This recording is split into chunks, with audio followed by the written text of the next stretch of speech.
Acupuncture test में पास होना, registration मिलाना, ये आपकी पहली सीढ़ी है, लेकिन मंजिल बहुत दूर है, अभी बहुत दूर है। ऑन द कॉन्ट्री, अभी क्योंकि आप रजिस्टर प्रैक्टिशनर बनने वाले हो, लोगों की आपसे अपेक्षा बहुत ज्यादा है। People have too many expectations from you, because now you will be putting a board dash dash dash registered acupuncture practitioner. तो naturally your friends, your relatives, other people, your patients, they will be having more expectation from you regarding their diagnosis, regarding their investigations. मैंने जब 1984 में 1983 में मैंने acupuncture के classes लेना चालू किया, and initially I used to teach only medical doctors, जिन्होंने 4.5-5 साल का कोर्स एलोपैथी, होम्योपैथी, आयुर्वेद, यूनानी इसमें किया है, बाकी लोगों को पढ़ाता नहीं था। लेकिन बाद में ध्यान में आया कि these people were interested more in the certificate rather than practising acupuncture. मैंने सोचा कि ऐसा करके नहीं चलेगा, acupuncture will not be popular by this way. तो then I started this course, जो आपको अभी पढ़ाने वाला हूं मैं, मेडिकल रिवीजन कोर्स के नाम से। Because for practising any system, whether you are practising acupuncture, acupressure, hypnotherapy or yoga, naturopathy or suzo or what not, even if you are practicing allopathy, homeopathy, your basic foundation of medical science should be good. जब तक आपके घर का basement अच्छा नहीं होता, तब तक आप बड़ी बिल्डिंग नहीं बना सकते हो। So what I started this medical revision course. Not only started, I made it compulsory कि जिसको एक्यूपंक्चर सीखना है, you must attend this course, otherwise I will not teach you acupuncture। क्योंकि सिर्फ एक्यूपंक्चर सीख के क्या करोगे अगर आपको बीमारी के बारे में पता नहीं है, इन्वेस्टिगेशन के बारे में पता नहीं है, डायग्नोसिस पता नहीं, तो what is use of practising acupuncture. अभी सिर्फ 2-3 साल में जो नए स्टूडेंट आए उनका रह गया, बाकी सभी पुराने लोगों ने किया हुआ है। When you are practicing some common medical terms, you must know। बाजार में मेडिकल डिक्शनरी मिलती है, लेकिन इतनी बड़ी रहती है कि जिंदगी भर पढ़ते रहोगे। तो कॉमन टर्म्स हम जो यूज करते हैं, that I will be teaching today. Most common term we use is itis.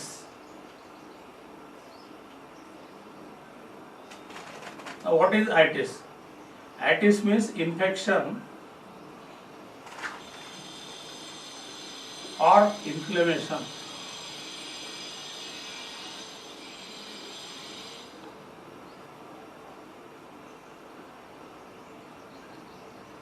Itis means infection or inflammation or both।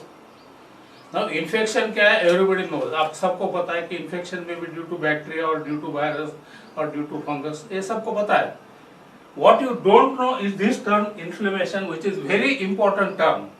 हमको MBBS को 20 मार्क्स का फुल क्वेश्चन इस पे आता था, what are the science of inflammation. So you must know what is inflammation. There are 5 things involve in inflammation. Inflammation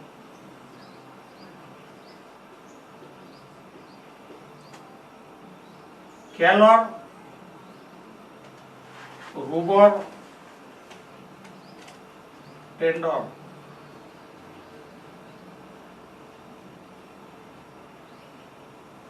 medical science में जो majority terms हम यूज करते हैं, they are derived from Latin language, जो कई लोगों को पता नहीं है।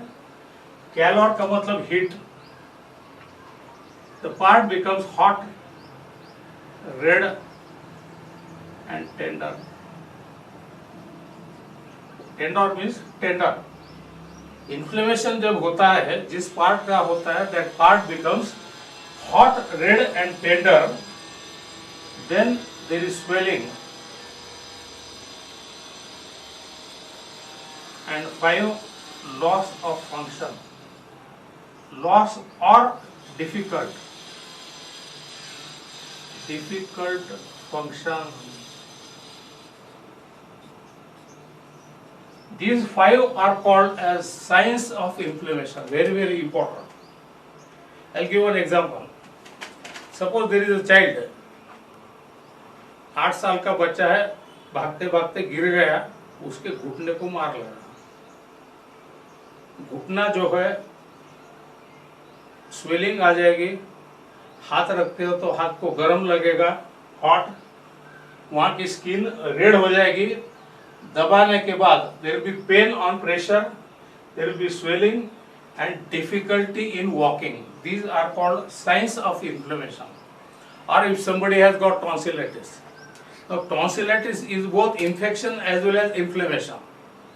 In tonsillitis, because it is due to bacteria, that is infection, and then tonsil जो है वो बड़े हो जाते हैं, swelling, they become red, hot and tender, and there is difficulty in swallowing.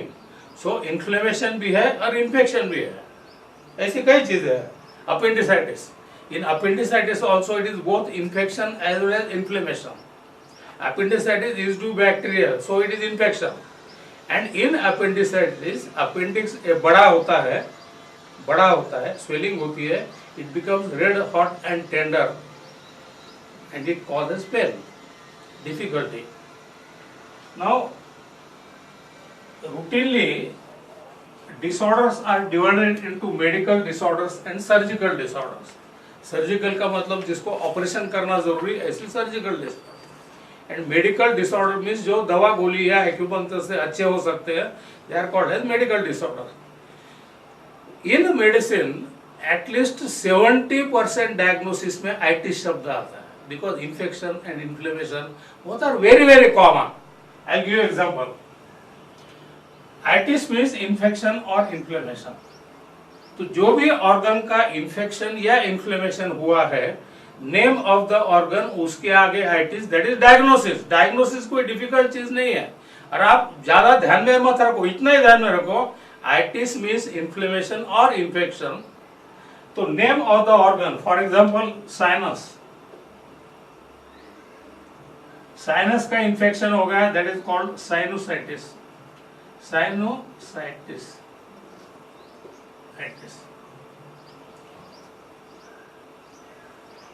नाक, it is called rhinitis. Why? Rhinos means nose. Latin में नाक को rhinos कहते हैं। You know the animal rhinoceros, जिसका नाम ऐसा रहता है, नाक, rhinoceros. Rhinos means nose. So rhinos का infection is rhinitis, that is nothing but जिसको हम सर्दी जुकाम बोलते हैं, कॉमन कोल्ड बोलते हैं, that is called rhinitis. Then glossitis,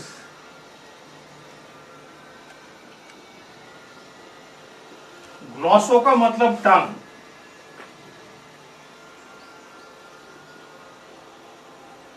अपनी जीभ जो है, टंग इन्फ्लेम्ड हो गई, लाल हो गई, मिर्ची खाने को आपको तकलीफ हो रही। In allopathy we diagnose it as ग्लॉसाइटिस।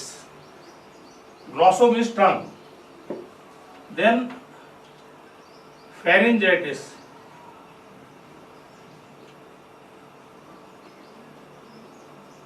हर एक इसमें आइटिस शब्द आएगा लास्ट में। फेरिंग्स यानी गला, फेरिंग्स मीन्स थ्रोट। तो फेरिंग्स का इन्फेक्शन और inflammation, that is called pharyngitis. Then bronchitis, bronchus, you know bronchial tree, मैं आपको बाद में डिटेल पढ़ाऊंगा जब आपको रेस्पिरेटरी सिस्टम पढ़ाऊंगा। ब्रोंकियल ट्री में जब इन्फेक्शन हो जाता है या इन्फ्लेमेशन होता है, that is called bronchitis. It is very very common. Then laryngitis, लैरिंग्स का मतलब साउंड बॉक्स, ये sound box, this is called लैरिंग्स। लैरिंग्स का इन्फेक्शन हो गया, गला बढ़ जाता, हम बोलते गळा बसला, गळा बसल्यामध्ये काय झालं, लॅरिंग्सचं इन्फ्लेमेशन झालं, इन्फेक्शन झालं, that is called laryngitis. Then pneumonitis,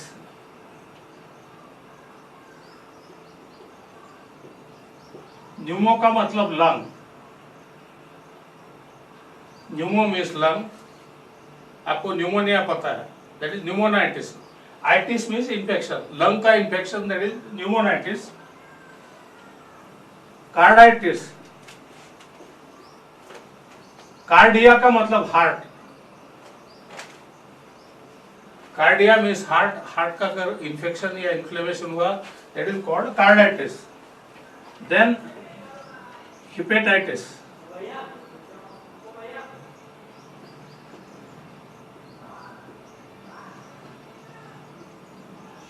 हिपेटोस का मतलब liver, hepatos means liver. So hepatitis means infection or inflammation of liver. Then nephritis,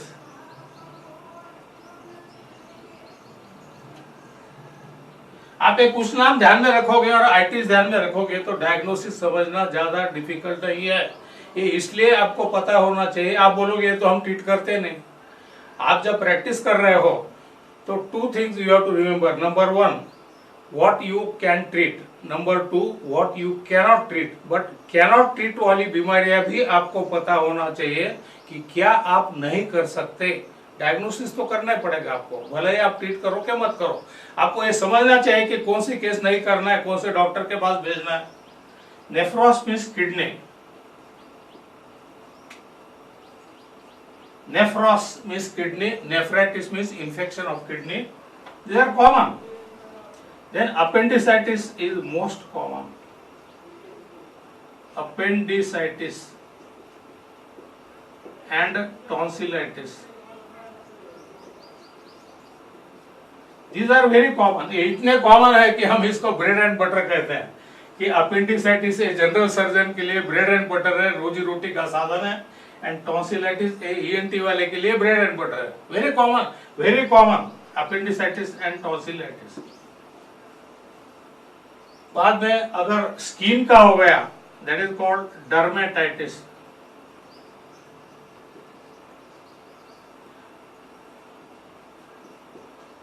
डर्मोस means skin.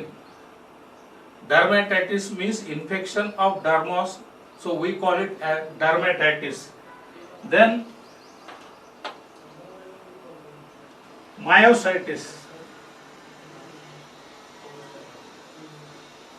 Myositis is infection of muscle. Myositis is infection of muscle. And arthritis.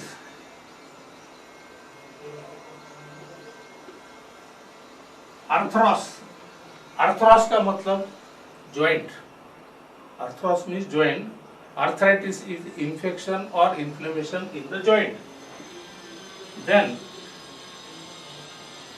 conjunctivitis.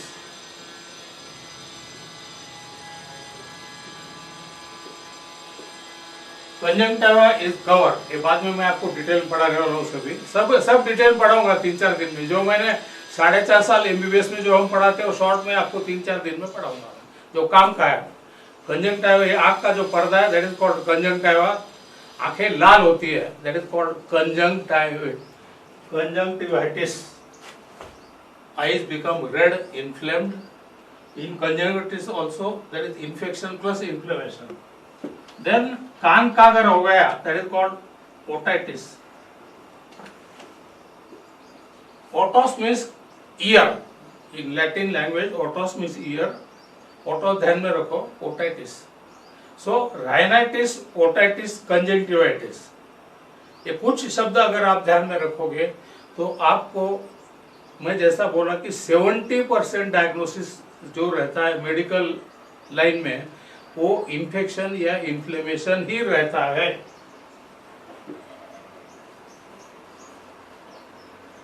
Infection रहा तो we give antibiotic.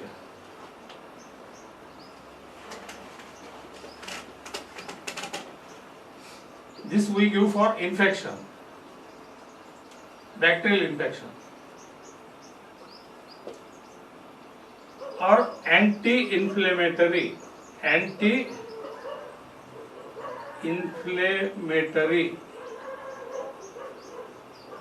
We give for inflammation. Antibiotic in majority conditions, क्योंकि the condition is both infection and inflammation. In majority conditions we have to give antibiotic along with anti inflammatory drug. For example, Comiflam is anti-inflammatory. This Sumo is anti-inflammatory. Anti-inflammatory drugs are of two types, steroidal and non-steroidal, because all steroids are anti-inflammatory. But generally, initially we give non-steroidal anti-inflammatory, और उससे फायदा नहीं हुआ तो then we switch on to steroids. So remember, antibiotic for infection, anti-inflammatory for inflammation. Anti का मतलब against, bio means life. Antibiotic is against life. उसपे not specific against bacteria और virus है, ध्यान में रखो. It can be against the life of the person who is taking that antibiotic. जैसा हम चूहा मारने की दवा डालते हैं, मच्छर मारने की दवा डालते हैं, क्वांटिटी कम रहा तो चूहा मरेगा, आप ज्यादा खाओगे तो आप भी मर सकते हो. Antibiotic is something like that, and this is one of the reasons why I left modern medicine. Then few surgical terms. Surgery, आप बोलोगे हमको तो ऑपरेशन नहीं करना है, हमको सर्जिकल टर्म से क्या करना. आपको ऑपरेशन करना या नहीं करना दैट इज डिफरेंट. आपको सिर्फ एक्यूपंक्चर करना, ओके. लेकिन आपके पास जो पेशेंट आता है या उसका रिलेटिव या आपका रिलेटिव फोन करके आपको पूछता है कि मुझे लैमिनेक्टॉमी करने को बोला है, करूं क्या न करूं, तो आपको ये पता होना चाहिए कि what is laminectomy. So you should know some common terms in surgery, surgical operation. Surgical operation तीन टाइप के रहते हैं. One is called ectomy. Ectomy means removal of organ, removal of organ or any part, निकाल के फेंक देना, that is called ectomy. Ectomy is the most common operation. जो part निकाल के फेंका है उसका नाम और उसके आगे ectomy, that is the diagnosis. जब आप कोई पेशेंट को मिलने को जाते हो हॉस्पिटल में, तो केस पेपर पे ऑपरेशन नोट में लिखा हुआ रहता है कि क्या किया है, क्या किया है, ये ऑपरेशन नोट्स में लिखा हुआ रहता है. Ectomy is most common operation. Common ectomy, tonsillectomy.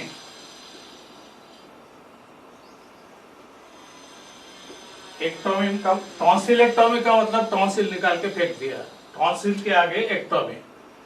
Then appendicectomy.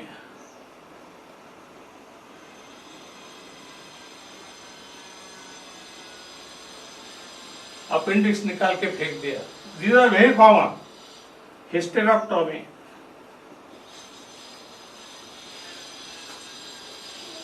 Hysteros, in Latin, hysteros means uterus. Nowadays it is very common operation. We also say that it is bread and butter for gynecologists. Hysteros means uterus. Uterus निकालना, that is called hysterectomy. These three are very common. बात इसके अलावा mastectomy.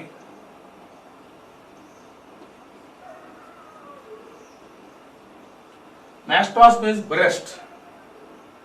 Breast, जिनको breast cancer हुआ है उन औरतों का ब्रेस्ट हम निकालते हैं. ऑपरेशन करते समय पूरा निकाला तो दैट इज टोटल एक्टोमी, और पार्शियल निकाला, कम निकाला, पार्ट निकाला तो that is called partial ectomy. So ectomy is further divided into partial और total. So mastectomy is removal of breast. Then laminectomy. Laminectomy and discectomy, ये ध्यान में रखो क्योंकि अपने पास एक पेशेंट आते हैं कमर दर्द के, जिनको स्लिप डिस्क होता है. तो एलोपैथी में हम जो सर्जरी करते हैं,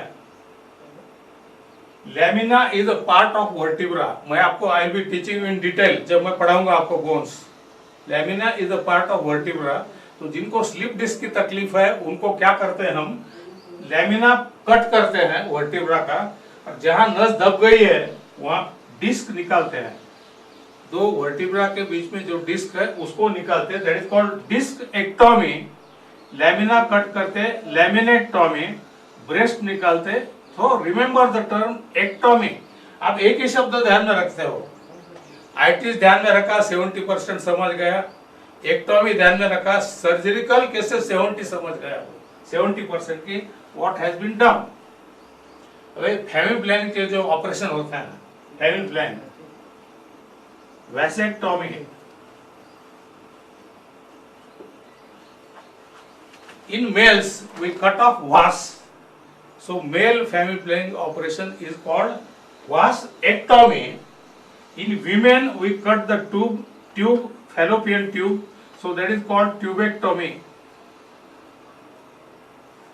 So tubectomy is, so ectomy is common. ectomy का मतलब निकाला और फेंक दिया। 70% ऑपरेशन जो होते हैं वो एक्टोमी रहती है। इतना एक शब्द आप ध्यान में रखोगे, एक्टोमी, तो आपको समझना बहुत आसान हो जाएगा। Itis and ectomy both are very commonly used. Then ostomy,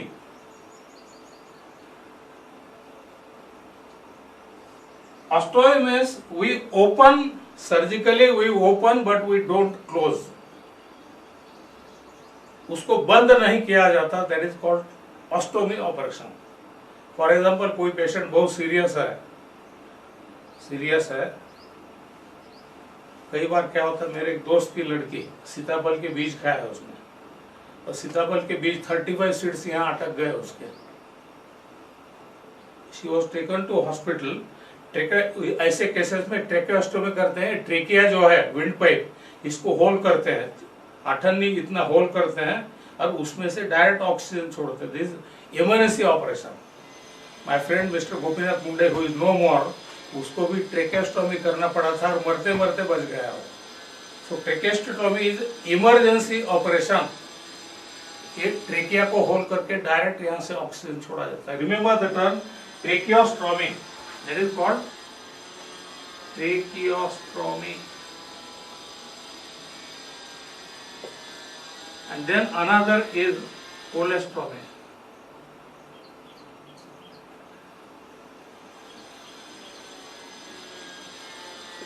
colon का मतलब large intestine, large intestine is called colon. तो जिनको कैंसर ऑफ कोलोन होता है, cancer of colon is very common in male people. Incidentally अन्न नलिका के जो कैंसर है, cancer of gastrointestinal tract, these are more common in males, they are very rare in females. Female में cancer breast और cancer cervix of uterus, these two are very common, and GIT के सब है जो mail में common है।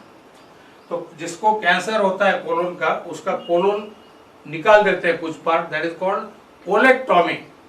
और फिर क्या करते हैं कि जो अच्छा कोलोन है उसको यहाँ एक होल करके, लीवर के साइड को स्किन पे एक होल करके वहां से उसको फिक्स करते हैं, दैट इज केप्ट ओपन, ताकि पेशेंट की जो टट्टी है, जो फिशेस है, वहां से उसको बैग लगा के कलेक्ट कर सकता है। So remember this two, tracheostomy and colostomy, this two are very very common. ये एज अ प्रैक्टिशनर आप करते हो या नहीं, लेकिन these terms you must know, because people will be asking you this and that question कि मेरे relative का कोलेस्टोमी किया, क्या रहता है कोलेस्टोमी, you should know what is that. And then ओटोमी। Otomy का मतलब ओपन एंड क्लोज। जो ओपन एंड क्लोज ऑपरेशंस रहते हैं, they are called as otomy. Commonest is laparotomy.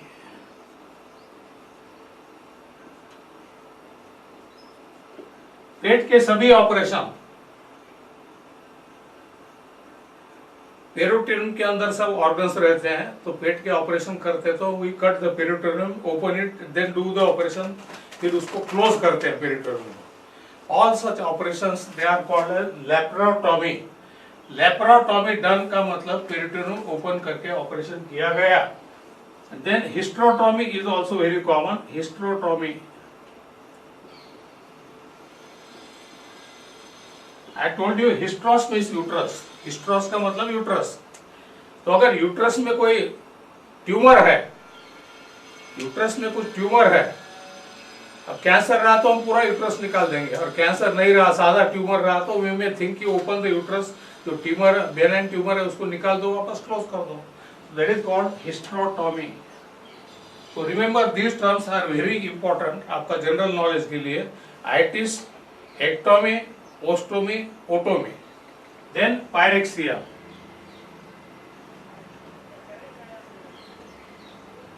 Pyrogen, pyrexia means fever. In medical language we don't say fever, हम बोलते हैं अरे he is having hyperpyrexia, यानी बहुत ज्यादा बुखार आ रहा है। पायरेक्सिया का मतलब बुखार, हाइपर पायरेक्सिया का मतलब बहुत ज्यादा बुखार। Hyperpyrexia means high fever. बुखार अगर 102, 103 के आगे जाता है, we put it as hyperpyrexia. And hypothermia, hypothermia, thermos means heat, hypo means below. If body temperature is below normal, that is called hypothermia. Remember this term. And cause of fever is called pyrogen. Cause of fever is called pyrogen.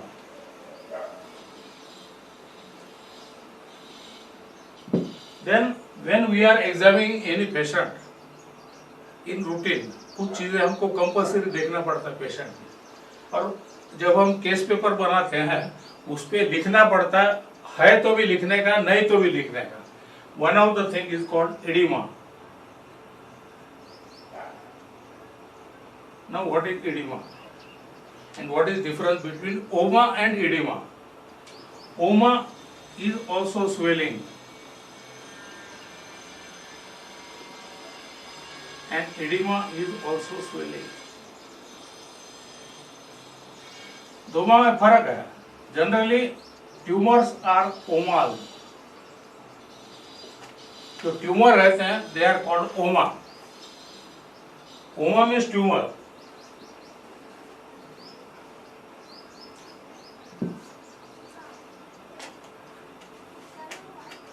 Here also if you remember कि ओमा means tumour, हम क्या करते हैं, जहां का tumour हो गया वो ऑर्गन का नाम और उसके आगे ओमा।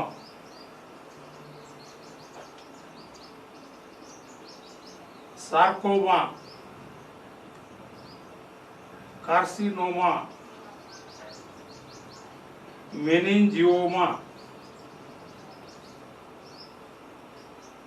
आप एक्यूपंक्चरिस्ट हो, ये ट्रीटमेंट नहीं करने वाले, लेकिन अगर आपको किसने बोला कि मेनिंजियोमा है, आप एक्यूपंक्चर कर सकते हैं, तो यू कैन टेल कि it is a surgical condition, tumour है, आपको ऑपरेशन करना पड़ेगा, एक्यूपंक्चर का इसमें कुछ रोल नहीं है। तो यू शुड नो ओमा शब्द जहां भी आएगा लास्ट में, oma means tumour. Fibroma, adenoma, all these are tumours. Fibroma, adenoma, sarcoma, meningioma, ये आप ये ट्रीट करने वाले, आप इतना ही ध्यान में रखो कि लास्ट में अगर ओमा रहा तो that means that is some type of tumour. आपको इतना नॉलेज इनफ है, ज्यादा जरूरत नहीं है कि हम ये नहीं कर सकते। उनको बोलो कि सर्जन के पास जाओ और whatever surgeon advise you can get it done. Now omas are of two types, tumours are of two types, benign and malignant.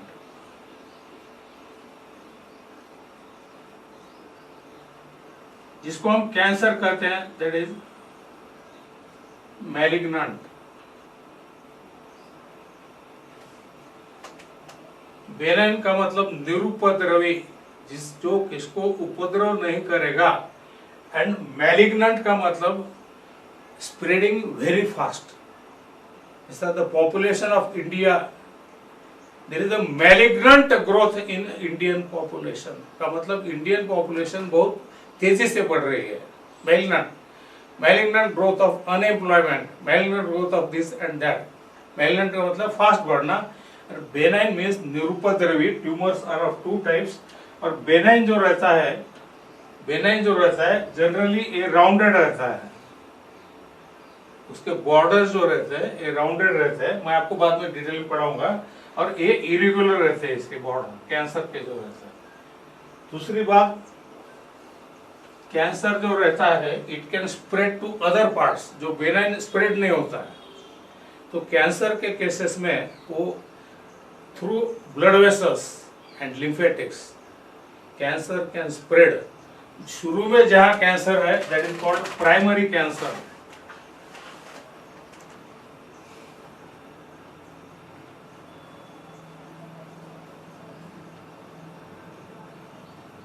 जैसा मान लो लिवर में कैंसर है तो primary site of cancer is liver, और वो अगर brain में चला जाता है तो that is called secondary. Secondary cancer यानी जो फैला हुआ है जाके दूसरी जगह जमा हुआ है, that is called secondary. It is also called metastasis.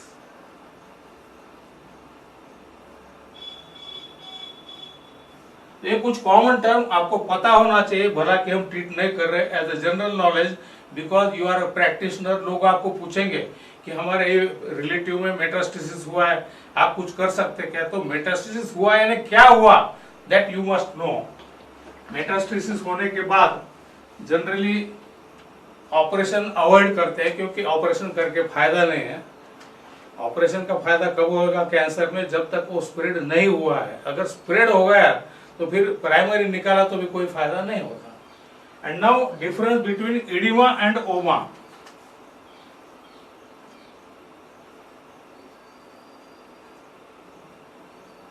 Both are swellings. I told you both are swellings. Oma जो रहता है, ये ओमा, इसमें नंबर ऑफ सेल्स, मान लो ये पहले इतना था, बड़ा हो गया. Number of cells increase in oma. ये जो सेल्स है, सेल्स का नंबर बढ़ गया. और एडिमा में समझो इतना पार्ट है, पहले ये बड़ा हो गया. तो 4 सेल अगर है तो इसमें भी 4 ही रहेंगे. ओमा में सेल का नंबर बढ़ता है, एडिमा में सेल का नंबर नहीं बढ़ता, उतने ही रहेंगे. There is a collection of fluid. इसमें पानी जमा हो जाता है, फ्लूइड जमा हो जाता है. ये cell cell cell cell. So oedema is swelling because of accumulated fluid in the intercellular space. Intercellular means between 2 cells. Edema is very common. ये ओमा वाले आपके पास आए तो इसको सर्जन के पास भेजने का. एडिमा वाले को हमने ट्रीट करना है एक्यूपंक्चर में. एडिमा जो रहता है 2 टाइप का रहता है, पिटिंग एंड नॉन पिटिंग.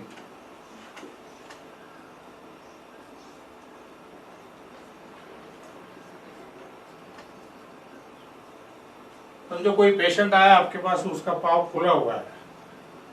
खास करके बूढ़े लोग जब ज्यादा देर ट्रैवलिंग करते हैं तो उनके एंकल जॉइंट के नीचे जो फुट है, फुट पे स्वेलिंग आती है, पानी जमा हो जाता है, that is oedema.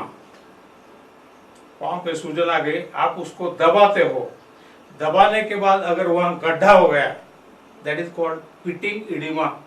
Pitting oedema का मतलब अंदर पानी है, फ्लूइड काफी है. जहां आप दबाते हो वहां का फ्लूइड दूसरी तरफ हट जाता है, इसलिए वहां गड्ढा हो जाता है. This called pitting oedema. And non pitting का मतलब दबाने के बाद गड्ढा नहीं होता लेकिन फिर भी एडिमा है. इसका एग्जाम्पल है हाइपोथायराइड.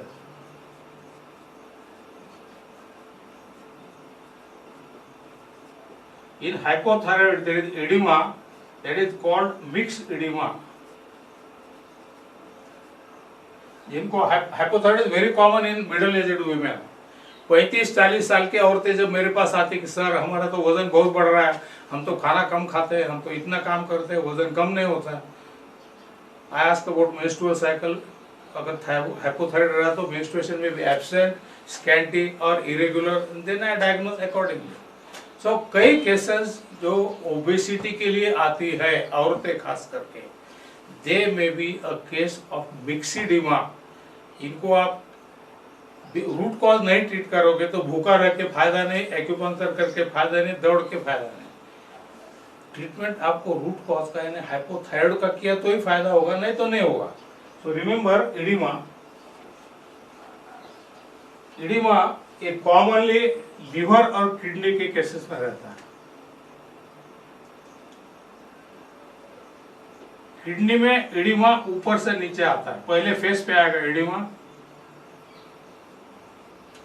किडनी के कैसे डायग्नोसिस के लिए हमको हेल्प करता है। कोई छोटा बच्चा है, माँ बाप बोलते हैं कि सवेरे जब उठता है तो ये सूजा हुआ रहता है यहाँ, immediately we think of nephrotic syndrome, condition related to kidney, and then we go on investigating. और on the other hand liver के वजह से अगर रहा, liver cirrhosis, liver cirrhosis is very very common condition. पांव पे शुरू होता है, फुट पे शुरू होता है और ऊपर जाता है। ये छोटी छोटी चीजें हमको डायग्नोसिस के लिए बहुत हेल्प करती है। पहले फेस पे स्वेलिंग आती है और बाद में नीचे उतरती है, थिंक ऑफ किडनी प्रॉब्लम। और पहले पांव पे स्वेलिंग आती, फिर पेट पे आती, पेट मोटा हो जाता, थिंक ऑफ लीवर प्रॉब्लम। ये सब चीजें मैं बाद में डिटेल में पढ़ाऊंगा। This is just a preliminary lecture. And then ascites. ascites मीन्स जलोदर, जलोदर, जल अधिक उदर, जल म्हणजे पाणी आणि उदर म्हणजे पोट। गणपति को लंबोदर कहते हैं, उदर का मतलब पेट। तो जलोदर यानी ascites, this is very common in cirrhosis of liver. पेट इतना बड़ा हो जाता है, that is called ascites। So जब हम पेशेंट चेक करते हैं तो हर एक को देखते हैं हम कि एडिमा है क्या कहीं, और नहीं भी रहा तो केस पेपर पे लिखना पड़ता है नो एडिमा और ascites। है तो oedema and ascites plus plus, नहीं है तो absent, no oedema. But we have to mention because that is very very important. Then second thing we have to see is icterus। icterus means jaundice. ये compulsory देखना पड़ता है हर एक patient का। तो icterus में, icterus देखने के लिए पेशेंट के आंख को इसको ऊपर करते हैं हम और आंख को नीचे देखने को बोलते हैं, ऐसा देखने को बोलते हैं। And we see colour of sclera. Jaundice में ये जो व्हाइट है ये येलो होता है, दैट इज कॉल्ड icterus और जॉन्डिस।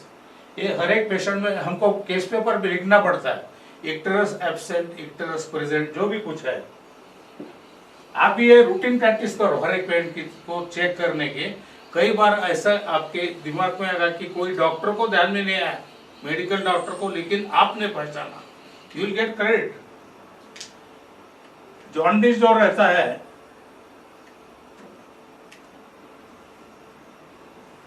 इसके causes infective,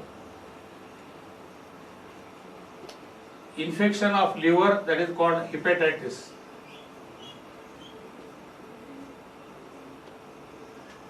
Then it can be obstructive,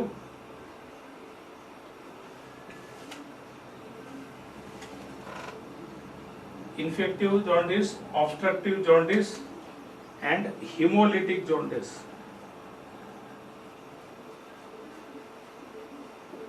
Obstructive jaundice, gall bladder stone is a very common problem. Gall bladder का स्टोन जो है वो अगर बाइल डक्ट में चले गया तो बाइल नीचे आना बंद हो जाता है, that is called obstructive jaundice. अब ये how to differentiate, infective jaundice जो रहता है, जो इन्फेक्शन से रहता है, पेशेंट में have fever, all of a sudden उसको बहुत टायर्ड लगता है, टायर्ड एंड वीक। खाना सामने आए कि वॉमिटिंग सेंसेशन होता है। After 2-3 days dark yellow urine, and after 7 to 8 days the eyes will become yellow, that is infective jaundice. In obstructive jaundice all of a sudden कि रात को सोया तो अच्छा था, सवेरे उठा तो आंखें एकदम dark yellow, very dark yellow, that is obstructive jaundice. Obstructive jaundice के कॉमन कॉजेस है, one is gallbladder stone and other is cancer of pancreas, head of pancreas। आपको ज्यादा डिटेल नॉलेज की आवश्यकता नहीं है, I don't want to confuse you, but you should know some basic things। Then hemolytic jaundice, lysis का मतलब destruction, hem means blood। in hemolytic jaundice RBC का destruction होता है। ये कहाँ कॉमन कॉज, इसका कॉमन कॉज है number 1 if husband is RH positive and wife is RH negative, तो होने वाला जो बच्चा है उसको पहला बच्चा जनरली नॉर्मल होता है, but the second child is likely to get haemolytic jaundice. Number 2, blood transfusion is very common. हम जब ब्लड ट्रांसफ्यूजन करते हैं, that is very common. Blood transfusion करते समय अगर गलती से गलत ब्लड दिया गया, it can also lead to haemolytic jaundice. In haemolytic jaundice RBC जो रहते हैं डिस्ट्रॉय होते हैं, वेरी सीवियर एनीमिया आता है patient. So history of blood transfusion, very severe anaemia, और इसमें आंखें पीली नहीं दिखती, व्हाइट दिखती है, pallor, but that is called haemolytic jaundice.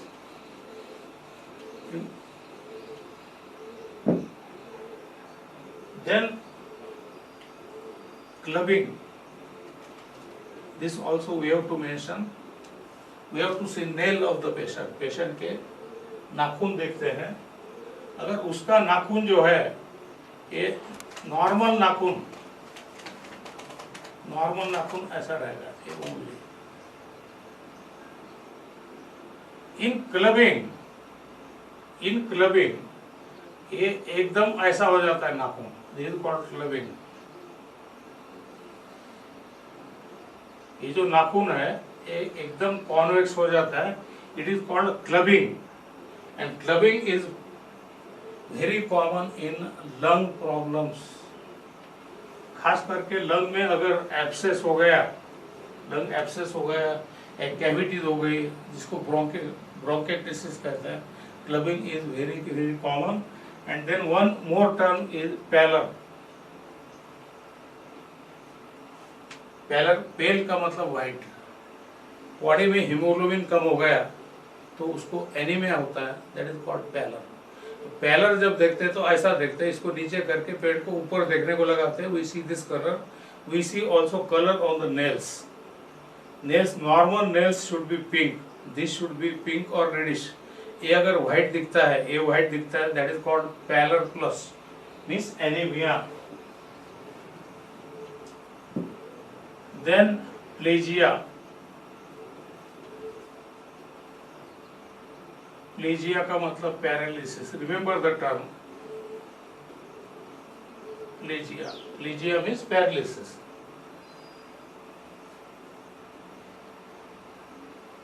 Now मोनोप्लेजिया.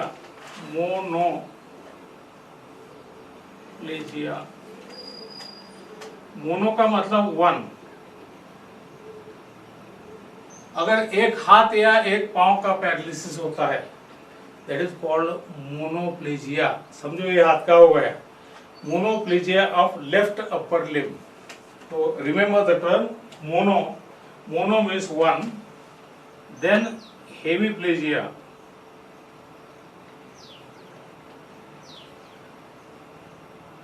Hemi means half. We say hemisphere, northern hemisphere, southern hemisphere. Hemi means half or one-sided. This is called ardhanga vayu.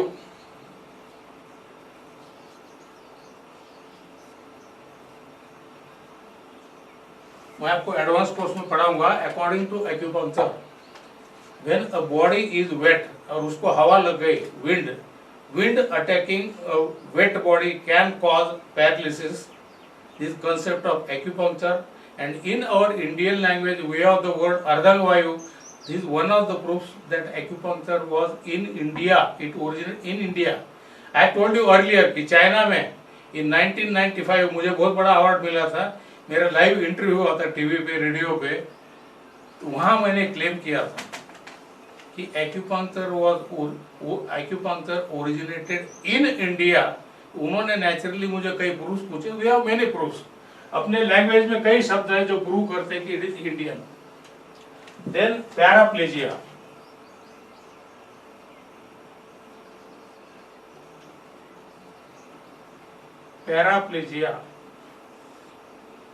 both lower limb.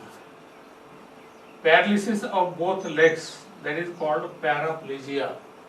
Remember one thing, दोनों हाथों का paralysis नहीं हो सकता जब तक दोनों पाँव का नहीं होगा। क्यों? Look here, this man, accident में अगर यहां फ्रैक्चर हो गया तो दोनों पांव और दोनों हाथ का पैरालिसिस होता है। That is called quadriplegia. Quadriplegia, quadra का मतलब चार। It is also called tetraplegia. Quadra और tetra means four. If there is paralysis of both hands and both legs, that is called tetraplegia or quadriplegia. और दोनों पाँव का रहा तो that is called paraplegia. यहाँ अगर फ्रैक्चर हो गया तो दोनों पाँव का फ्रैक्चर होगा, पैराप्लेजिया। यहाँ हुआ तो क्वाड्रिप्लेजिया।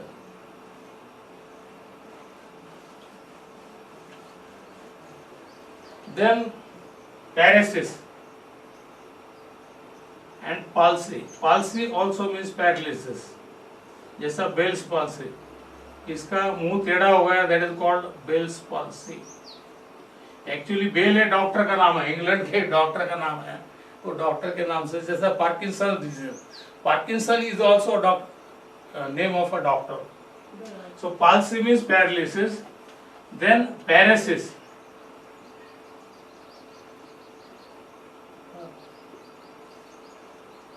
पैरालिसिस अगर टोटल रहा तो that is called plegia, and if it is partial that is called paresis. Initially जब शुरू में पैरालिसिस होता है दैट इज प्लेजिया. पेशेंट जैसा जैसा रिकवर होते जाएगा, सुधरते जाएगा, तो plegia converts into paresis. So paresis का मतलब थोड़ा सुधरा हुआ पेशेंट प्लेजिया का, that is called paresis. Then something about blood. In blood we have got cells and plasma. Approximately 45%, 55% approximately. Cells आपको पता है RBC, WBC and platelets. RBC are related to purification of blood. They have hemoglobin that carries oxygen. WBC is related to defense mechanism of body.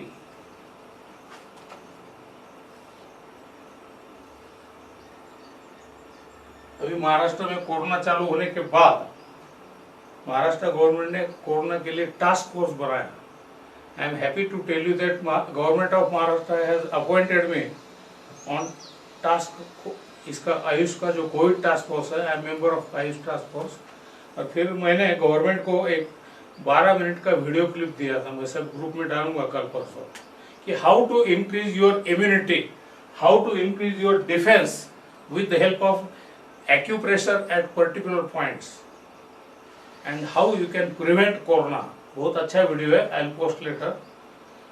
One more thing I want to tell here कि मैंने हमारे task force में acupuncture से corona अच्छा हो सकता है, mild to moderate, या प्रिवेंट हो सकता है, ये उनको कन्विंस किया. आई डिमांडेड कि एक्यूपंक्चर वालों को ये ट्रीटमेंट करने का परमिशन मिलना चाहिए. Government has agreed to it. Government ने मुझे फार्मूला बनाने को बोला कि क्या कौन कौन से पॉइंट पे क्या क्या करना है. That I have submitted to Maharashtra government and government has accepted that. So be proud that acupuncture के लोगों को कोरोना के केसेस करने की भी परमिशन मिली है, provided you have sufficient knowledge. And now coming to platelets.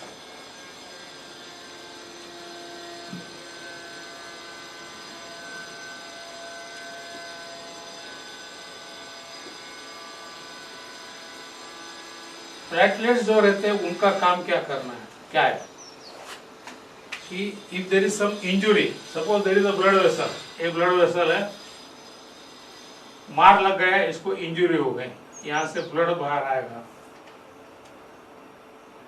ये प्लेटलेट जो रहते हैं एक दूसरे को चिपकते हैं और इसको क्लोज करते हैं. प्लेटलेट जो एक दूसरे को चिपकते हैं दे फॉर्म, एक गोला बनता है, दैट इज कॉल्ड थ्रोम्बस, और उसको सील करते हैं। प्लेटलेट का मेन काम है, जब इंजरी होती है, कोई जख्म होती है, वो जख्म को क्लोज करना। जैसा कोई पाइप अगर लीक हो रहा है, कोई सीमेंट का पाइप लीक हो रहा है, फूट गया, तो आप क्या करोगे, उसको रिपेयर करोगे सीमेंट डाल के। So that is action of platelet. कुछ लोगों में प्लेटलेट कम रहते हैं, that is called purpura. That disease is purpura. In allopathy we put it as ITP.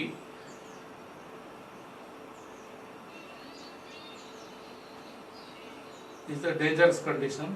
Dengue में भी प्लेटलेट कम होते हैं। हम डेंगू का जो डायग्नोसिस करते हैं, कोई पेशेंट को बुखार आ गया कि उसका प्लेटलेट काउंट चेक किया जाता है, और प्लेटलेट काउंट अगर बहुत कम है तो we are suspecting dengue. Platelet count अगर कम रहा बहुत,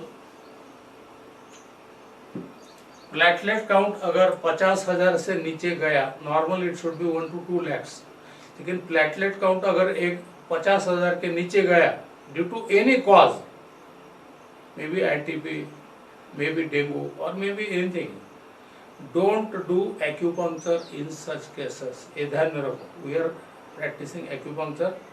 ऐसे पेशेंट को एक्यूप्रेशर करने का, एक्यूपंक्चर नहीं करने का, क्योंकि ब्लीडिंग स्टार्ट हो गया तो रुकना मुश्किल रहता है।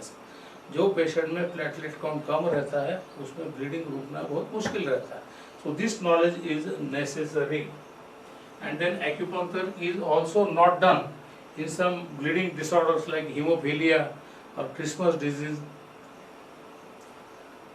Then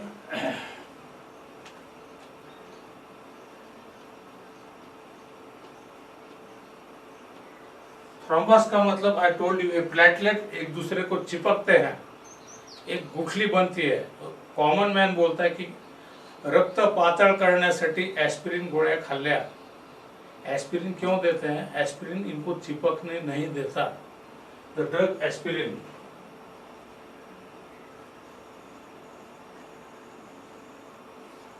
actually when I was learning medicine, when I was in MBBS, that time aspirin drug was used as the main painkiller drug, and we were taught कि aspirin का side effect, there can be bleeding from nose, bleeding from ear, bleeding from anywhere, side effect of aspirin।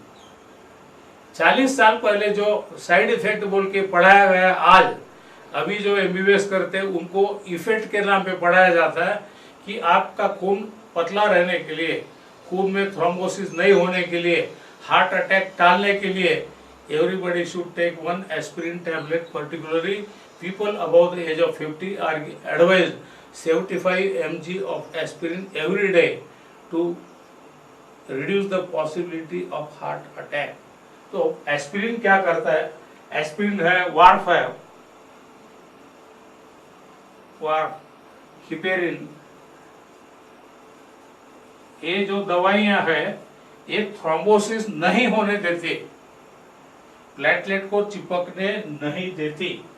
इसलिए जो patient को ये चालू है उनको, अब ये तो सेफ है, लेकिन जिनको ये चालू है वारफेर, हिपेरिन, उनको भी एक्यूपंक्चर के बजाय एक्यूप्रेशर करो, क्योंकि इसमें थ्रोम्बोसिस नहीं होता, क्लॉटिंग नहीं होता, तो ब्लीडिंग का चांस ज्यादा रहता है। तो इनको एक्यूपंक्चर के बजाय एक्यूप्रेशर करना सेफ रहता है।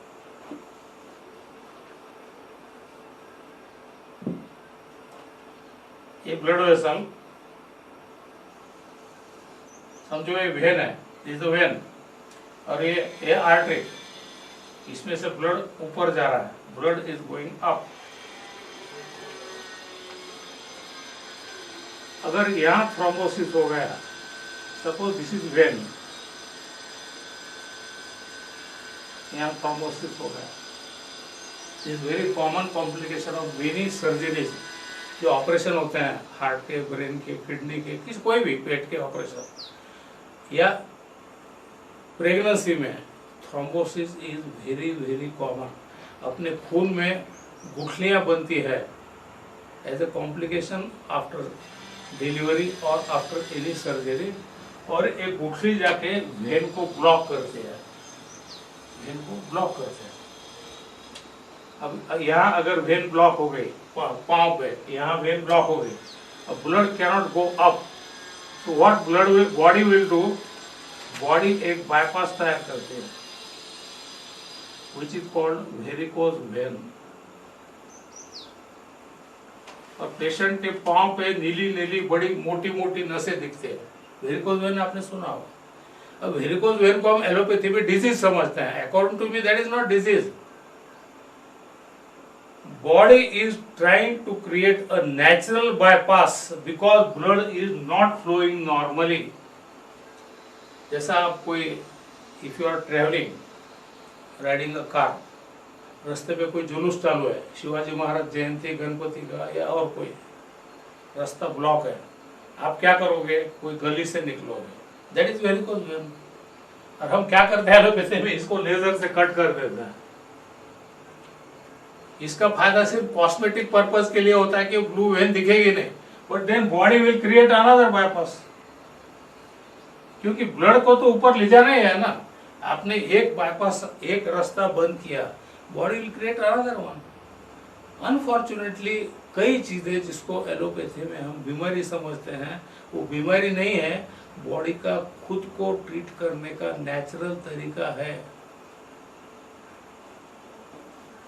Now if thrombosis happens in artery, तो आपको वेरिकोज वेन ध्यान में आया कि वेरिकोज वेन क्यों होता है, उसका डायग्नोसिस हम लिखते हैं DVT। DVT means deep vein thrombosis. DVT is a very common diagnosis. अगर पेशेंट आता है, दोनों पांव पे स्वेलिंग है with pitting edema, generally that is DVT. So remember the term DVT. DVT वाले को हम एक्यूपंक्चर से, जब वो पूछेगा कि एक्यूपंक्चर से अच्छा होता है क्या, हमारा काम है उसको ऑनेस्टली बोलना कि we cannot treat the root cause of problem, but with acupuncture we can reduce the swelling to some extent. जो थ्रोम्बस है वो थोड़े हम एक्यूपंक्चर से निकालने वाले हैं। So हमारी ड्यूटी है, we should be frank with the patient and tell the prognosis. अगर ये आर्टरी में हो गया, suppose this artery, और आर्टरी में थ्रोम्बोसिस हो गया,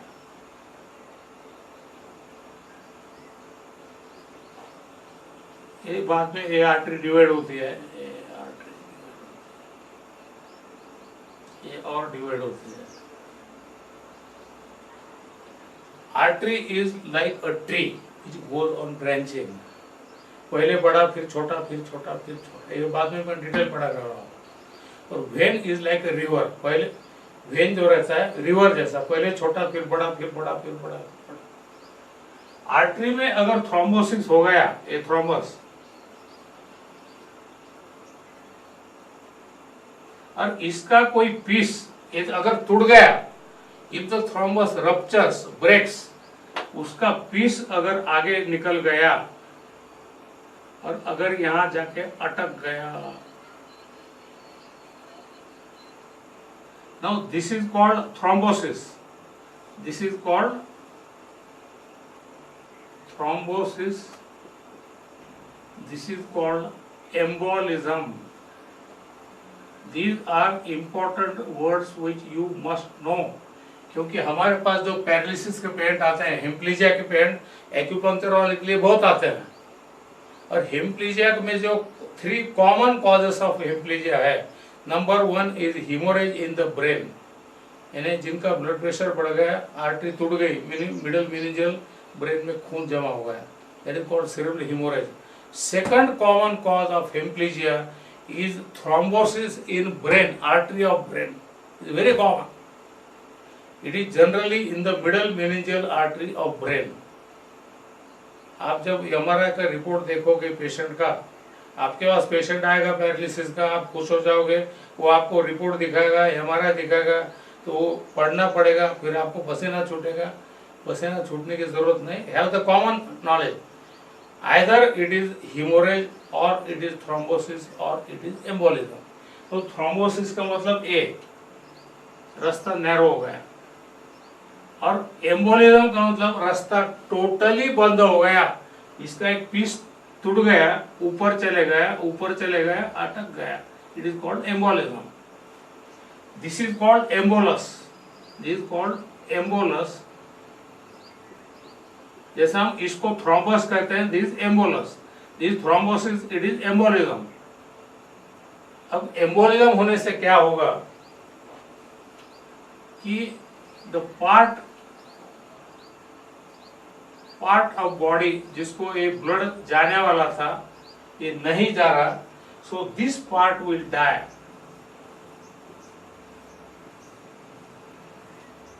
जैसा खेत में पाइपलाइन ब्लॉक हो गई, तो पाइपलाइन का पानी जिस खेत के पार्ट को जाने वाला था वहां की फसल सूख जाएगी, वहां का क्रॉप खराब हो जाएगा. Likewise because of embolism this part will die because of loss of blood supply, and that is called infarction.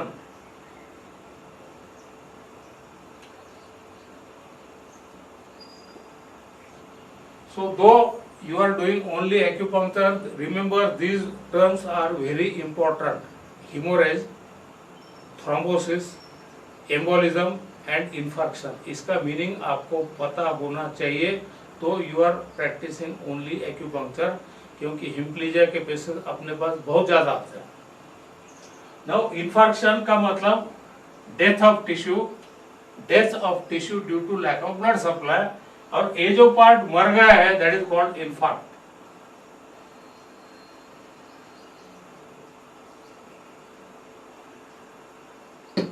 कोई पेशेंट है लॉस ऑफ मेमोरी का, अल्जाइमर डिजीज, उसका एमआरआई लेके पेशेंट आपके पास आया रिलेटिव, तो रिपोर्ट में लिखा हुआ रहता है multiple infarcts are seen in the brain. का मतलब क्या? इन्फार्क्ट का मतलब मरा हुआ एरिया. अब क्यों मरा? Because it did not gate blood supply. So this term is very important. Infarction का मतलब डेथ ऑफ टिश्यू, इन्फार्क्ट का मतलब dead area, that is called infarction. And most common infarction is that of heart attack जो आता है, ये coronary artery.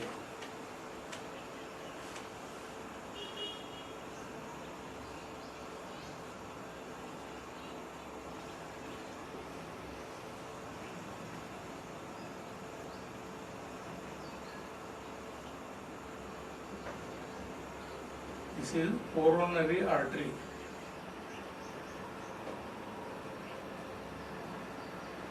Coronary artery heart को blood supply, heart पूरे बॉडी को ब्लड सप्लाई करता है, लेकिन कोरोनरी आर्टरी हार्ट को करती है. तो मैंने अभी जो आपको समझाया ये यहाँ बहुत कॉमन है. कोरोनरी आर्टरी में थ्रोम्बोसिस हो सकता है, एम्बोलिज्म हो सकता है, infarction is very very common. Suppose ये पेशेंट को यहाँ करेगा, यहाँ इसको थ्रोम्बस है, ऐसे पेशेंट को क्या करते हैं हम, एंजियोग्राफी में पता चलता है, मैं बाद में डिटेल पढ़ाऊंगा एंजियोग्राफी क्या रहता है. एंजियोग्राफी में हमको पता चलता है कि कहाँ कहाँ ब्लॉक है. ब्लॉक मीन्स वही थ्रोम्बोसिस हो गया. अगर यहाँ 80% ब्लॉक है यानी थ्रोम्बोसिस है, ब्लड में अगर कुछ थ्रोम्बस बहता हुआ आया, एम्बोलस आया और यहाँ अटक गया, दिस इज एम्बोलस. एम्बोलस का मतलब थ्रोम्बस का detach part is one thing called as air embolism. हम पेशेंट को सलाइन देते हैं, कभी कभी क्या होता है कि पेशेंट सलाइन लगा देता है, चाय पीने को, खाना खाने को चले जाता है. सलाइन अगर पेशेंट का खत्म हो गया, खत्म होने के पहले ही it should be, the needle should be removed, otherwise air can enter in and it can cause air embolism. According to known science 35 ml से ज्यादा एयर अगर सर्कुलेशन में गई ब्लड में, तो patient can die due to air embolism. Air embolism brain में भी हो सकता है, हार्ट में भी हो सकता है, लंग में होना बहुत कॉमन है. That is called pulmonary embolism. Lung में embolism is very common. Pulmonary embolism. The patient बचने का चांस बहुत कम रहता है. So coming to heart, heart में अगर एम्बोलस है या अटक गया तो दिस पार्ट विल डाई, क्योंकि इसको ब्लड नहीं मिल रहा है. In allopathy we call it acute, means all of a sudden myocardial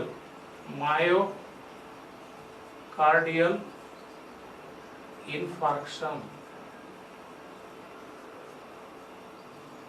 Acute means all of a sudden, myo means muscle, cardia means heart, और उसका infarction, acute myocardial infarction, we call it AMI. AMI means heart attack. We never say heart attack.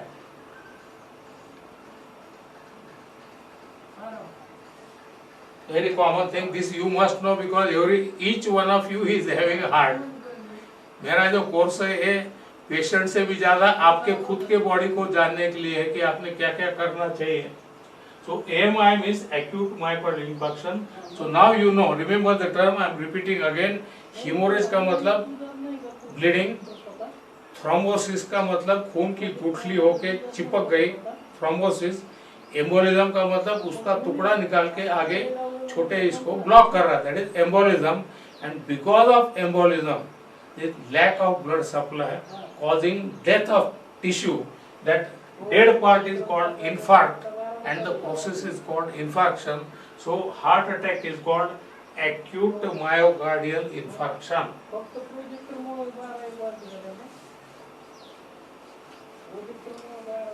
Then some common terms I'll teach you. Superior and inferior.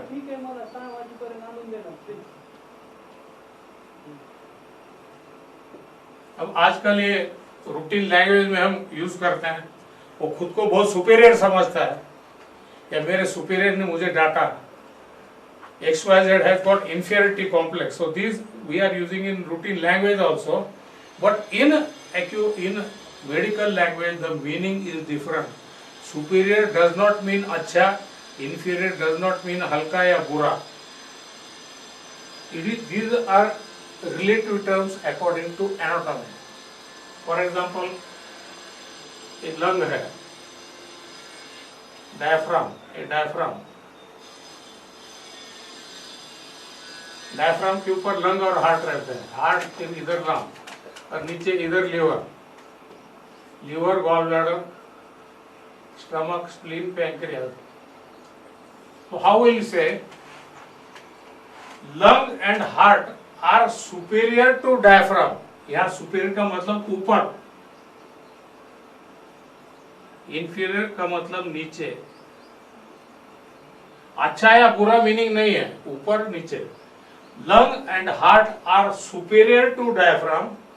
Liver, gallbladder are inferior to diaphragm.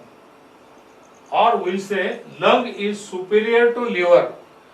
Liver is inferior to lung. का मतलब बुरा है ऐसा नहीं, इसका मतलब नीचे.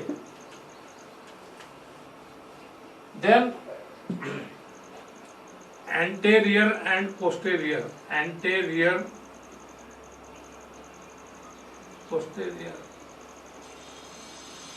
Anterior का मतलब आगे, आगे का पार्ट. पोस्टीरियर का मतलब पीछे का.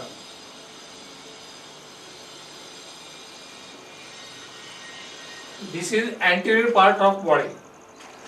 बॉडी का जो सामने का पार्ट है दैट इज एंटीरियर, पीछे का है that is posterior. Anterior is called also called ventral and posterior is called dorsal. So if we say that UB meridian is on the posterior aspect of the body, book में हम कैसा लिखेंगे acupuncture में, UB meridian is on the dorsal aspect of the body. तो आपको समझना चाहिए कि dorsal aspect का मतलब क्या, और stomach meridian is on the ventral aspect. You should know Rain meridian on the ventral aspect, DU meridian on the dorsal aspect. So remember these terms. Then medial and lateral.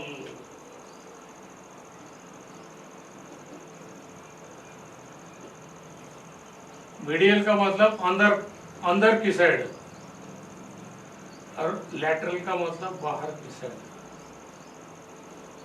Medial means अंदर की ओर, बाहर की. और we call it inner. Medial is inner, lateral is outer.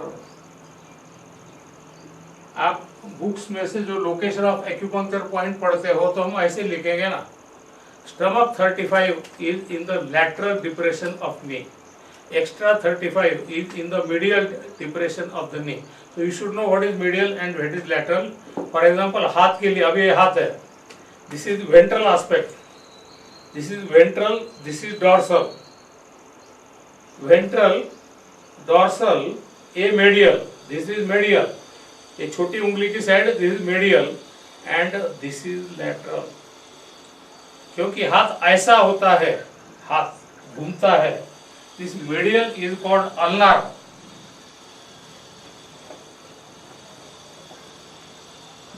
In hand medial is called ulnar, lateral is called radial. आप location of acupuncture point पढ़ोगे book में से, इसके लिए आपको ये टर्म मालूम होना चाहिए. जैसा heart meridian is on the ulnar aspect of the hand, pericardium meridian is on the ventral aspect, heart meridian is on the medial aspect, large intestine is on the lateral aspect, triple warmer is on the posterior aspect. So these terms you must know. Then some commonly used terms regarding this joints: flexion and extension.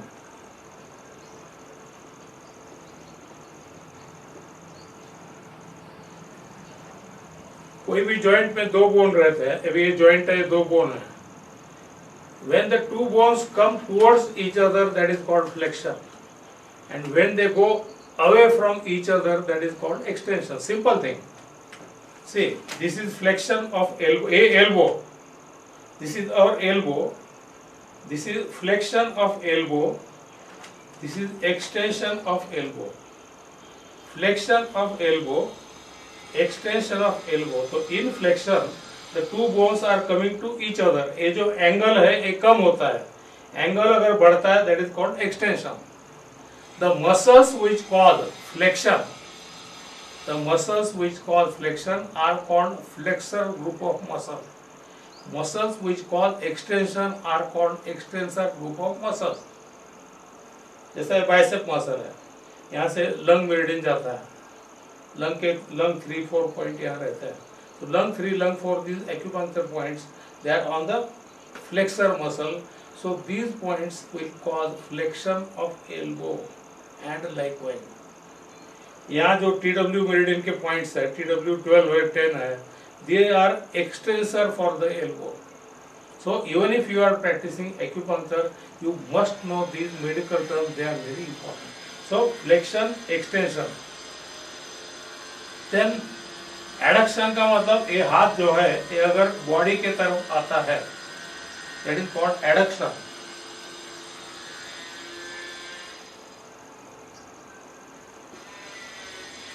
और दूर जाता है, that is called abduction.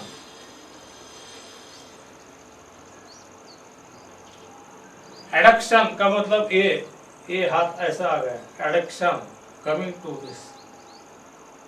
And abduction का मतलब going away. Now this abduction is also used routinely in English language. इसका बच्चा भगा के ले गया. The child was abducted from his home. Abduction. Then rotation is complete. This movement, it is called rotation.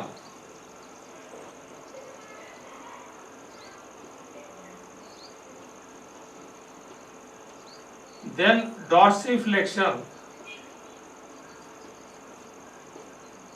and plantar flexion.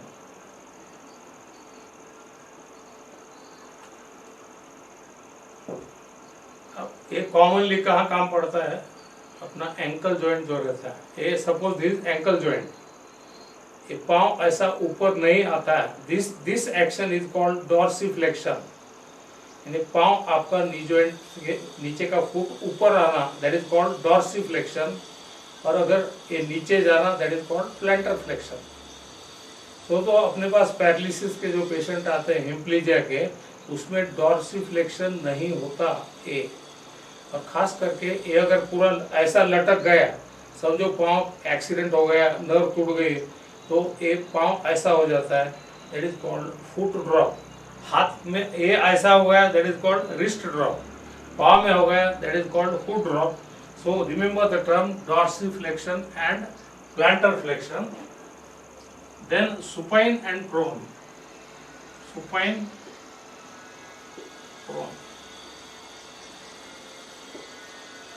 If you are sleeping with your face toward the sky, अगर आप तारे गिन रहे हो तो you are in supine posture, और अगर आप उल्टा लेटे हो पेट के ऊपर, that is called prone posture. If you want to treat patient having some abdominal problem, you will have to give supine posture. And if patient is having backache, then you will have to ask him to lie down in prone posture. Prone म्हणजे पालथा झोपतो त्याला prone म्हणतात, सरळ झोपतो आपण prone ला उताना पण म्हणतात, उताना किंवा पालथा, that is prone. आणि सरळ जेव्हा झोपतो आपण, that is called supine posture. Then lateral posture. Lateral posture means एक करवट पे, पेशेंट करवट पे लेटता है, अगर बाएं करवट पे लेटता है, that is called left lateral. Majority people after taking food, खाना खाने के बाद सोते हैं तो बाएं करवट पे सोते हैं, क्योंकि स्टमक उधर रहता है। राइट पे सोए तो उनको तकलीफ हो सकती है। लेफ्ट लैटरल मीन्स बाई करवट पे सोना, राइट लैटरल मीन्स इस पे सोना। And there are two more important terms, proximal and distal. These are very commonly used in acupuncture, proximal and distal, and many people are confused ki what is proximal and what is distal. Now what is proximal and what is? Proximal means towards trunk, आपल्या धडाच्या दिशेने, that is proximal, and distal means away from trunk. Suppose this is a person,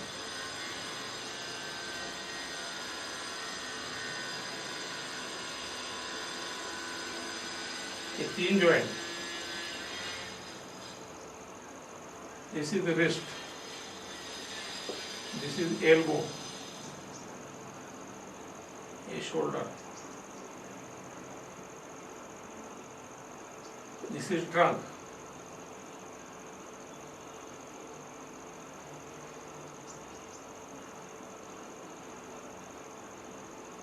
So now how will you say? We say elbow is proximal to wrist. These are related terms.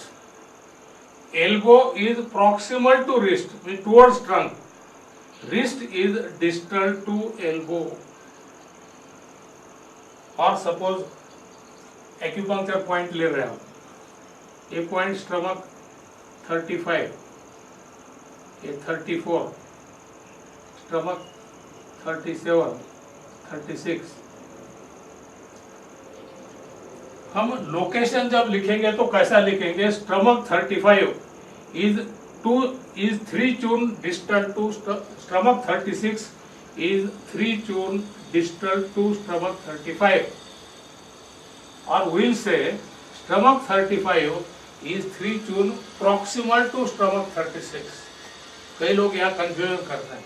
अभी हाथ है, elbow is proximal to wrist, wrist is distal to elbow। एक point pericardium 6 है, pericardium 6 is 2 tune proximal to pericardium 7, ये pericardium 7, pericardium 6. Pericardium 6 is two tune proximal to pericardium. ये terms पता रहे तो आपको जब हमारे बुक्स में लोकेशन पढ़ते हो तो आपको इजी जाएगा, otherwise you will be convenient. मेरे बुक में कई जगह में मिडिल की जगह इनर यूज किया है, लेटरल की जगह आउटर यूज किया है. I have tried to simplify language, but still ideally you must know. So today I taught you some common medical terms which we are using, और इसका नॉलेज आपको आवश्यक है क्योंकि आप अब रजिस्टर होने वाले हो, क्लिनिक चालू करोगे. कई पेशेंट की आपसे अपेक्षाएं ज़्यादा रहेंगी. जैसे आप घुटने का ट्रीटमेंट कर रहे हो, घुटने का एक्सरे लेके आएगा, ही विल एक्सपेक्ट कि आपने एक्सरे देके उसको बताना क्या हो गया. कमर वाला स्लिप डिस्क वाला MRI लाएगा, वो आपको दिखाएगा की साहेब ह्याच्यात दाखवा बरं कुठं लफडं काय प्रॉब्लेम झाला. किंवा कोई दूसरा पेशेंट आएगा जिसको सांस लग रही, वो बोलेगा कि सर मेरा इलेक्ट्रोकार्डियोग्राम है. Everybody will tell something and you must know all this thing. उसके पहले और एक शॉर्ट में, आज आई नो कि लेट हो गए आपको, एक इम्पोर्टेंट बात बोलना रहेगा. ये एलोपैथी में जहां भी ए शब्द आएगा, ए मीन्स नो, ये ध्यान में रखो. Anaemia, no, no blood. Azoospermia,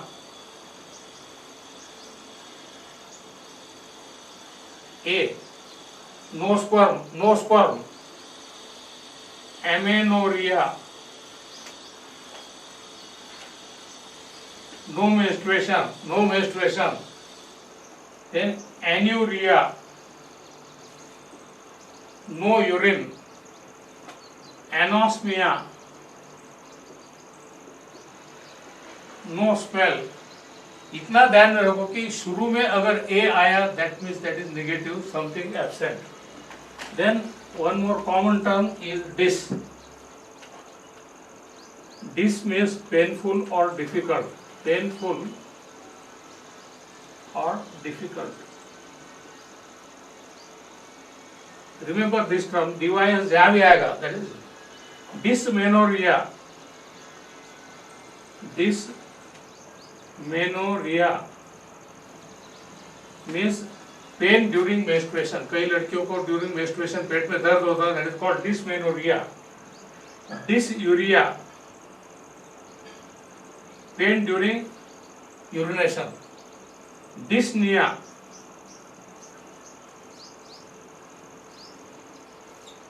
breathlessness, difficulty in breathing, that is called dyspnea. जैसे अस्थमा वाले को dyspnea होता है, तो बुक्स विल राइट की है his dyspnea. Exertional dyspnea मतलब ज्यादा एक्सर्शन के बाद पेशेंट को सांस लगती है, that is called exertional dyspnea. Then hypo means below, hyper means hypertension, hypotension, hypothyroid, hyperthyroid. तो hypo का मतलब कम, hyper का मतलब ज्यादा.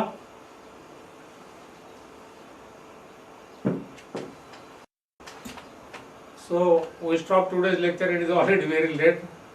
This first lecture of my medical revision course. अभी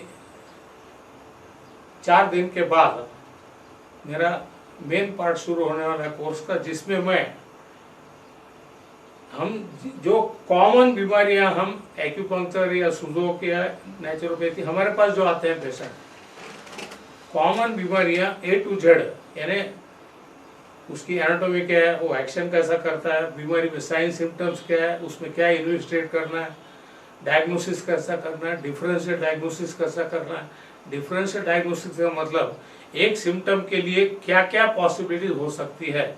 फॉर एग्जांपल पेशेंट आता है कि मुझे चक्कर आता है, which we call as vertigo, तो उसका डिफरेंशियल डायग्नोसिस में सर्वाइकल स्पॉन्डिलोसिस की वजह से हो सकता है, हाई ब्लड प्रेशर की वजह से हो सकता है, सीवियर एनीमिया की वजह से हो सकता है, डेफिशिएंट सिंड्रोम सी की वजह से होता है, मीनियर सिंड्रोम की वजह से हो सकता है. This is called differential diagnosis. So I will be teaching you A to Z about all common problems. Then in addition मैं आपको how to read X ray, MRI, जो कॉमन प्रॉब्लम्स अपने पास आते हैं, एक्सरे कैसा देखना है, एमआरआई कैसा देखना है, electrocardiogram I will teach you in detail because all of you are having heart and you have to protect your heart. फिर ऑडियोमेट्री यानी कान हम टेस्ट करते हैं, tuning fork test, audiometry, everything I will teach you in this course. So क्या होता है कि हर एक को शुरू में लगता है कि अरे हमें तो आता है, हमें तो आता है। आपको क्या नहीं आता है वो मेरा लेक्चर देखने सुनने के बाद ही पता चलेगा कि आपको क्या पता नहीं था और जो क्या पता होना चाहिए। तो आपका जो एक्यूपंक्चर है उसके लिए ये मेडिकल नॉलेज ए फाउंडेशन है। I could come up in acupuncture only because my medical base is very strong. I am allopathic doctor, medical base is strong, not only practising, teaching. मैं allopathy के सभी branches पढ़ाता हूँ, gynaecology से लेके everything I am teaching, ophthalmology, gynaecology, क्योंकि मेरे पास acupuncture सीखने के लोग आते हैं, कई स्पेशलिस्ट लोग आते हैं। So my knowledge should be above that. ये मेरा जो कोर्स है मेडिकल रिवीजन, ये एमबीबीएस वाले भी करते हैं, एमडीएमएस वाले भी करते हैं, क्योंकि 3 दिन में उनका पूरा मेडिकल साइंस का रिवीजन हो जाता है। और आप जो कुछ भी करते हो, एक्यूपंक्चर करो, रेकी करो, सुजोग करो, जो कुछ करना है, ये नॉलेज सबको कॉमन है, आप उसे कोई भी प्रैक्टिस करो। So I would like that you do this course. 6 दिन है। डिटेल के लिए आपको नंबर दिए, उनको कांटेक्ट करो, फीस कितना कैसा भरना, that they will tell you, that is not my job. ये कोर्स के बाद आपको अटेंडेंस सर्टिफिकेट मिलेगा और नोट्स ईमेल के थ्रू आपको नोट्स भेजे जाएंगे। डोंट डिमांड रिकॉर्डिंग बिकॉज मेरे कुछ लोगों ने पीछे मेरे रिकॉर्डिंग लेक्चर के रिकॉर्डिंग देके मेरे झूठी साइन करके सर्टिफिकेट भी बेचे हैं। So we have strictly stop recording, और हम रिकॉर्डिंग करने भी नहीं देते। मेरा लेक्चर का रिकॉर्डिंग करने का नहीं, जिसका नाम से रजिस्टर किया वो अकेले दिखना चाहिए, कैमरा शुड बी ऑन। अगर 10-10 लोग मिलके देखते हैं तो हम उसका बंद कर देंगे। That way we are strict. Knowledge लो, ईमानदारी से लोगो, अच्छा सीखो, फॉलो बोलो, विल डू। सो और कुछ पूछना है आप ग्रुप में पूछ सकते हैं, या 4-5 नंबर दिए उनको पूछ सकते हैं।